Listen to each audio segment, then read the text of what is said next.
क्या हो रहा है? मस्ती हो रहा है? मस्ती मस्ती सेलिब्रेशन।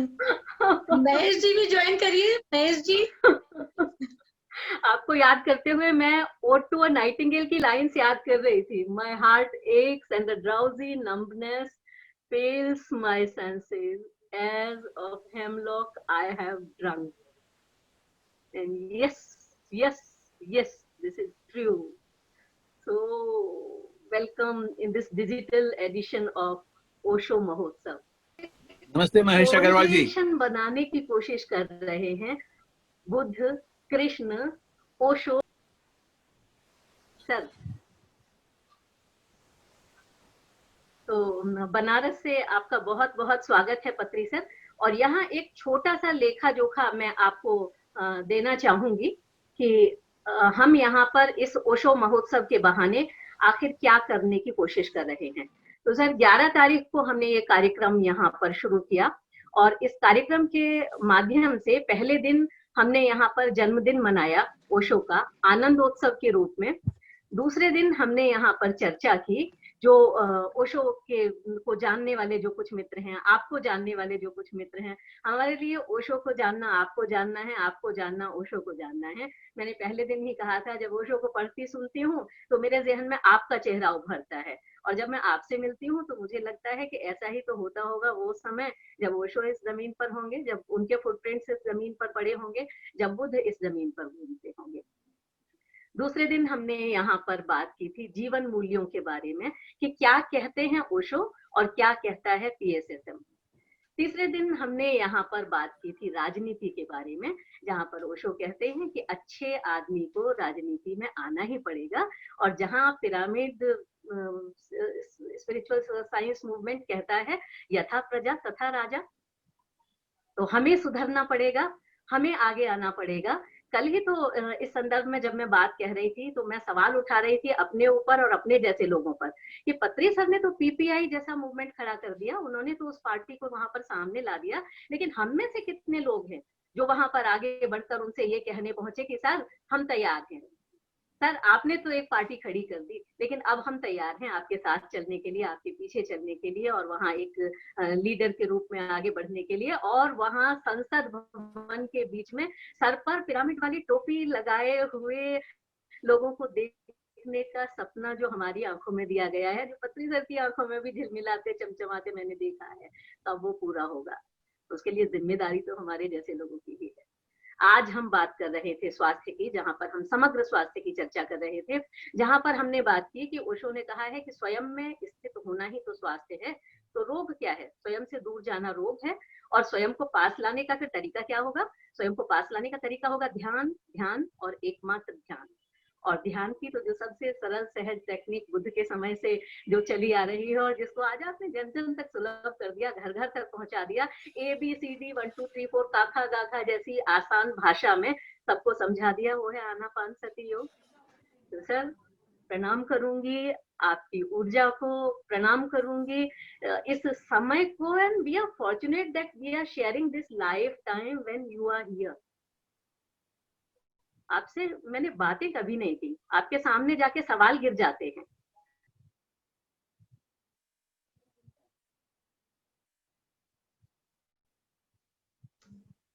ओके रवि जी आप कुछ बोलिए, शायद गीता माँ डिस्कनेक्ट हो रही है, फिर हम सर को सुनेंगे।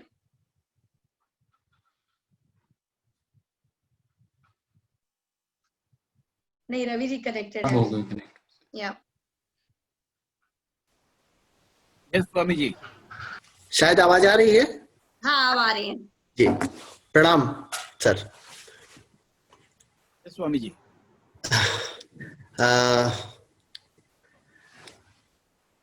फिर से लगभग 3 साल पहले का वो समय याद आता है जो अभी कुछ देर पहले मैडम शेयर कर रही थी।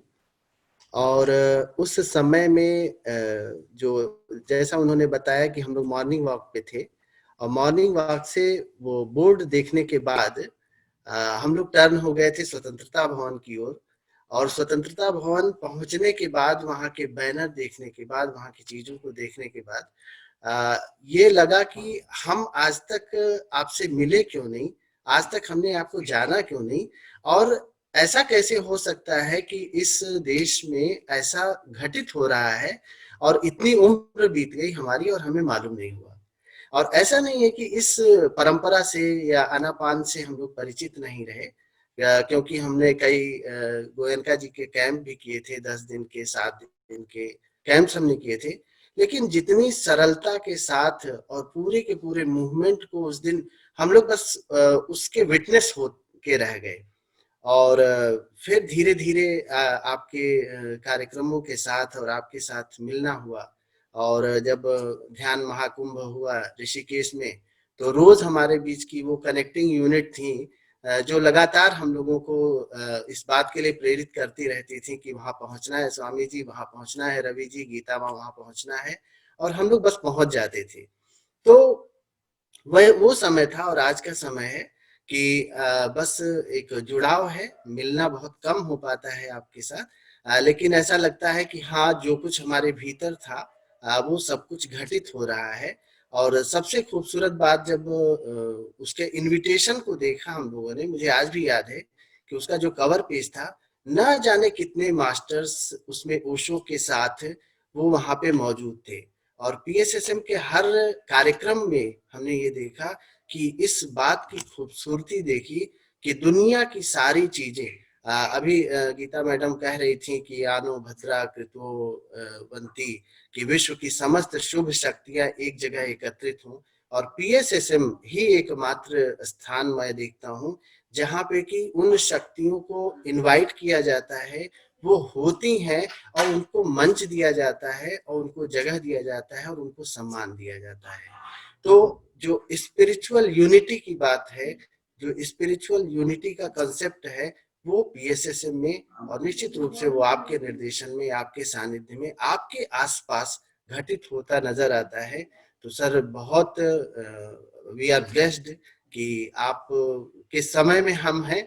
ओशो को हम याद करते हैं, ओशो के साथ लंबा संपर्क कह सकते हैं या उनको हमें कनेक्ट करते हैं, लेकिन लिविंग टाइम में अगर हम आपके सानिध्य में हैं तो ये भी हमारे लिए बहुत बड़ी बात है, क्योंकि उन मूवमेंट्स को जहाँ पे उन्होंने चीजों को छोड़ा था, उसको आगे बढ़ाने का अगर कोई काम कर रहा है तो वो पीएसएसएम मूवमेंट के माध्यम से हो रहा है। अभी हम लोग कल राजनीति पर बात कर रहे थे, तो संयोग से रोज ने कहा था उस पर आप बात कीजिएगा। तो वही मैं कह रहा था कि ओशो ने जिस अच्छे आदमी की बात कही थी कि ज्ञानी व्यक्ति को रहना चाहिए, राजनीति में आना चाहिए, अच्छे लोगों को आना चाहिए, उनको इनवाइट करना चाहिए, वो मंच कम से कम खड़ा किया। वो मंच 1999 से पीपीआई का जो पूरा का पूरा कार्यक्रम है वो चल रहा है। मैंने उसके मैनिफेस्टो की भी कुछ चीजों को शेयर किया लोगों के साथ कि उसमें एक एक कंसेप्ट वो है जो कि जीवन को बदलने वाला है। कई बार आदर्श होते हैं, वो हमें लगता है ऐसा कैसे होगा, लेकिन सोच के स्तर पे ही कोई चीज पहले होती है, बाद में वो फिजिकली हमारे सामने आती है। तो पीपीआई का मूवमेंट है, जो उसका उसकी सोच है, वो सोच आज नहीं 20-22 साल पहले आपने दे दी है। तो जमीन तैयार हो गई है, अब बस हमें लोगों की तलाश है, और वैसे लोग मिल रहे हैं, वो बड़े सौभाग्य की बात है, मिलेंगे ही मिलेंगे। तो सर, बहुत मैं आह्लादित हूँ, बहुत प्रसन्न हूँ कि आपके सामने, आपके सानिध्य में होने का, रहने का सौभाग्य मिला। बाकी अब आपको सुनना ही हमारे लिए सचिन बेहतर सचिन जी होगा। भी कुछ बोलना चाहते। यस, सचिन जी।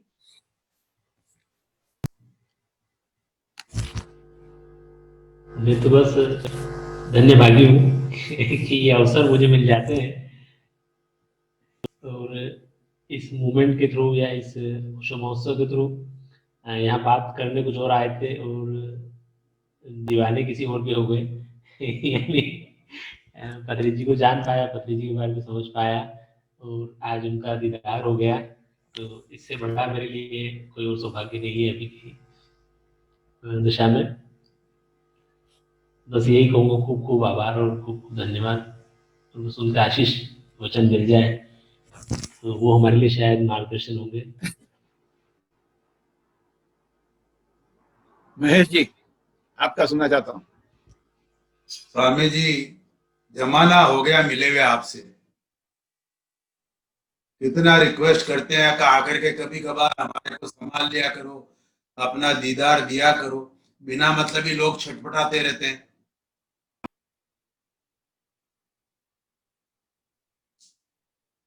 क्या सुनना है हमारे पे? हम सब जो है आपके पास आते ही, आपके यहाँ उपस्थित होते ही सबके अंदर अपने आप वो क्या बोलते हैं ना, प्रकाश आ जाता है, अपने आप ज्ञान हो जाता है।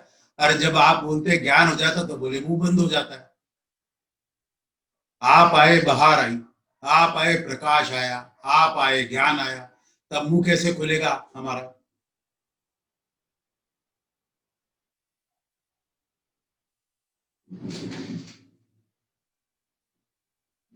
बस आज के लिए तो ओशो के बारे में, ओशो के बारे में बताइए बाबा। आज का दिन ओशो के लिए है। देखिए, ये ओशो को मैं पढ़ा तो जमाने से 1982 से 81 से मैं ओशो को पढ़ता आया, पर ओशो के बारे में मेरा मुंह खुले ये तो आपकी जबरदस्ती हुई। आपने मेरे को तैयार किया, जिसको हमारे पहले कहते हैं ना, तो हमारे, मैं जब बचपन में स्कूल में पढ़ता था ना, तो हमारे मास्टर कहते थे कुछ करने के लिए, हम कुछ करते नहीं थे ना वैसा, तो मास्टर तुरंत एक डंडा उठा करके दूर से ही फेंकता और उसका निशाना एकदम अचूक लगता, चूकता नहीं, बराबर, तुरंत स्टक करता। तो आप तो उससे भी 2 कदम आगे हो। आप डंडा तो अब रखते नहीं हो, परंतु आप बातों से ऐसा प्रभाव डाल देते हो कि जो आप कहते हो वही करना पड़ता है। बस तो ओशो के बारे में बोल रहा हूँ सर, जैसी आपकी आज्ञा हुई। अद्भुत।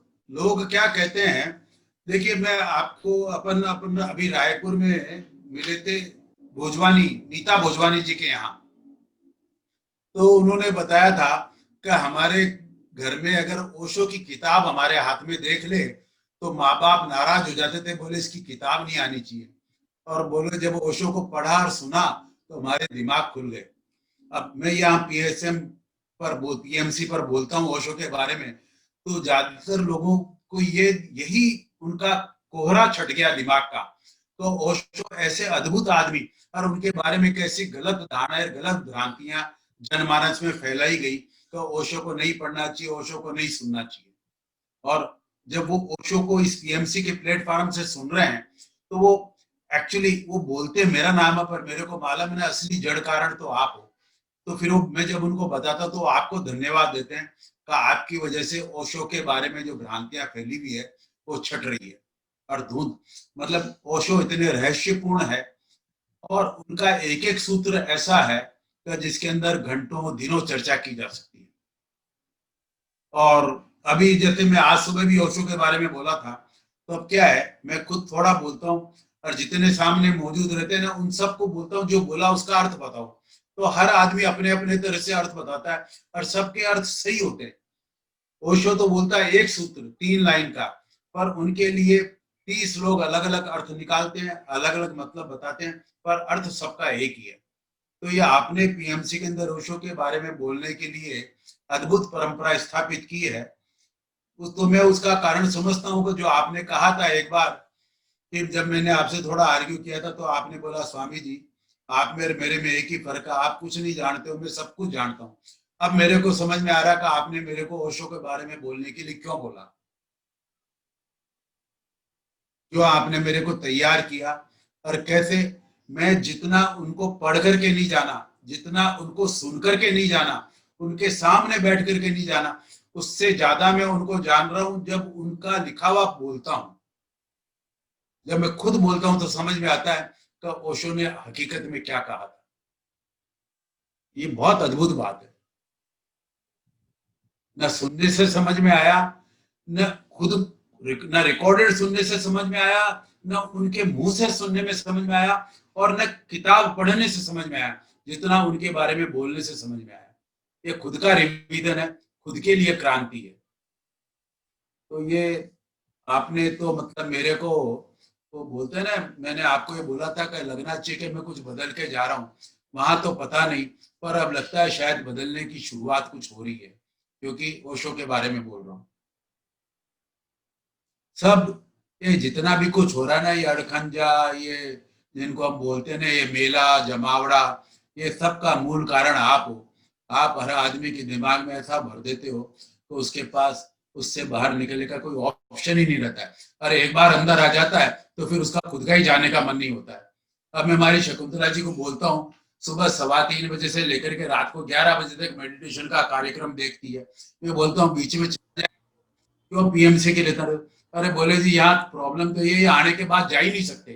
अरे मैं बोला जाओ ना, कोई दिक्कत नहीं, हम संभाल लेंगे। अरे बोला हमारा मन ही नहीं होता जाने का। तो क्या है, आप तो एक तरह का रोग लगा देते हो, ज्ञान संजन संगति का आपने लोगों को, मतलब रोग शब्द उचित नहीं है, चस्का लगा दिया आपने। अद्भुत हो आप। मैं मानता हूं कि वाकई हम कुछ नहीं जानते हैं और आप सब कुछ जानते हो, ऐसा अब मैं मान सकता हूं इस ओशो की प्रवचन माला से। मेरे ख्याल से मेरा इतना बोलना बहुत हो गया आज के लिए। महेश जी, शकुंतला जी भी कुछ बोलना चाहती हैं।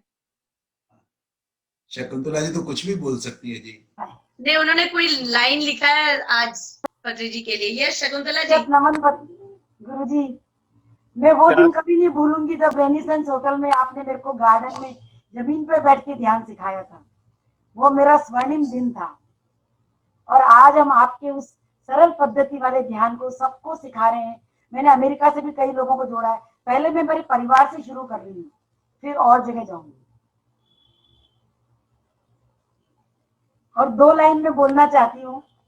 बिखरे मोतियों को पिरोकर जोड़कर जिन्होंने बनाई अनमोल माला, बिखरे मोतियों को पिरोकर जोड़कर जिन्होंने बनाई अनमोल माला, वो और कोई नहीं, वो है हमारे पूज्य पत्री जी एवं है स्वर्णमाला, एवं है स्वर्णमाला। प्रणाम।